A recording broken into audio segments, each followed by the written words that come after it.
ka National Water Development Agency leni ka NWDA ka Pyllait kam tau bnai arajar arphoi ki post kilong kumne Junior Engineer Civil, Junior Accounts Officer, Upper Division Clerk, Stenographer, Lower Division Clerk, mat ka Hindi Translator.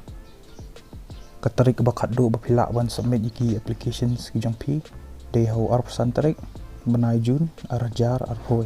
Mentangin pay iki details jang kini post. Yaka Junior Engineer Civil kabalai khandrek lagi post ka age limit kadai khat pra do arphonyo snam katulap kadai laipusan hajar sauspa batkan kiyo do silak khat arajar sauspa. Yaka post Junior Accounts Officer kabalai santli ka age limit kadai arphoi hado laipus nam bakatulap kadai laipusan hajar sauspa batkan kiyo hado silak khat arajar sauspa. Yaka post Upper Division Clerk kabalai khat artali ki jaka ka age limit kadai khat pra do arphonyo snam batkan tulap nega salary kadai arpusan hajar sanspa batkan kiyo hado praphoi hajar shispa.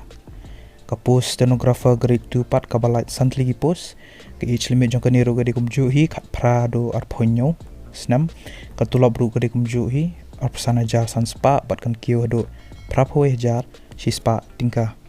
Mentapan ngin pek ya ke post ke basan ke Lower Division Clerk ke balai arpulai teli post ke age limit kedai kat pra dok arpunyo senam ke tulap kedai arpusan hajar sanspa batkan kiyo dok praphoi hajar shispa tingka batkat do ya ke post Hindi Translator ke balai kawai ke post ke age limit kedai arphoi hado lai post senam batkat tulap kedai lai pusan hajar sauspa batkan kiyo hado silak khat arajar sauspa si bnai. Mentapan ngin pek yaki educational qualifications ki badan kam yakini ki post yaka Junior Engineer Civil pihak bandan ke diploma haka civil engineering nakano ke university lani institution ke bapau.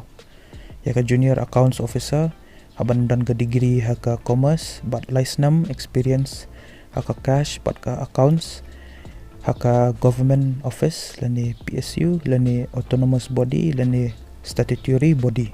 Yaka post ke balai ke Upper Division Clerk pihak bandan ke degree nakano ke university lani institution ke bapau. Yaka post Stenographer grade 2 pihak ban pendam yaka kelas 12 nakano ke board ke bapau bat pihak bandan ru ke jingnang haka shorthand test haka komputer bat pi day ban nang ban type praphotli ki kintin haka si minute.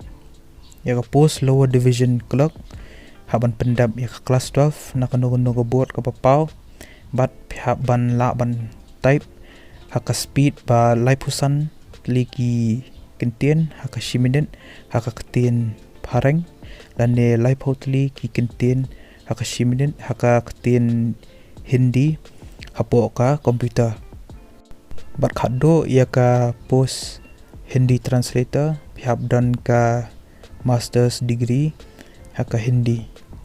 Kito kiba yahap bat kiba kwa ban apply kini ki post pihak ban apply online naka website jangka NWDA kepada ka www.nwda.gov.in bat ka tarik kabakado kadai arpusan tarik bnai Jun araja arphoi te dapikwa ban apply shwa kanika tarik.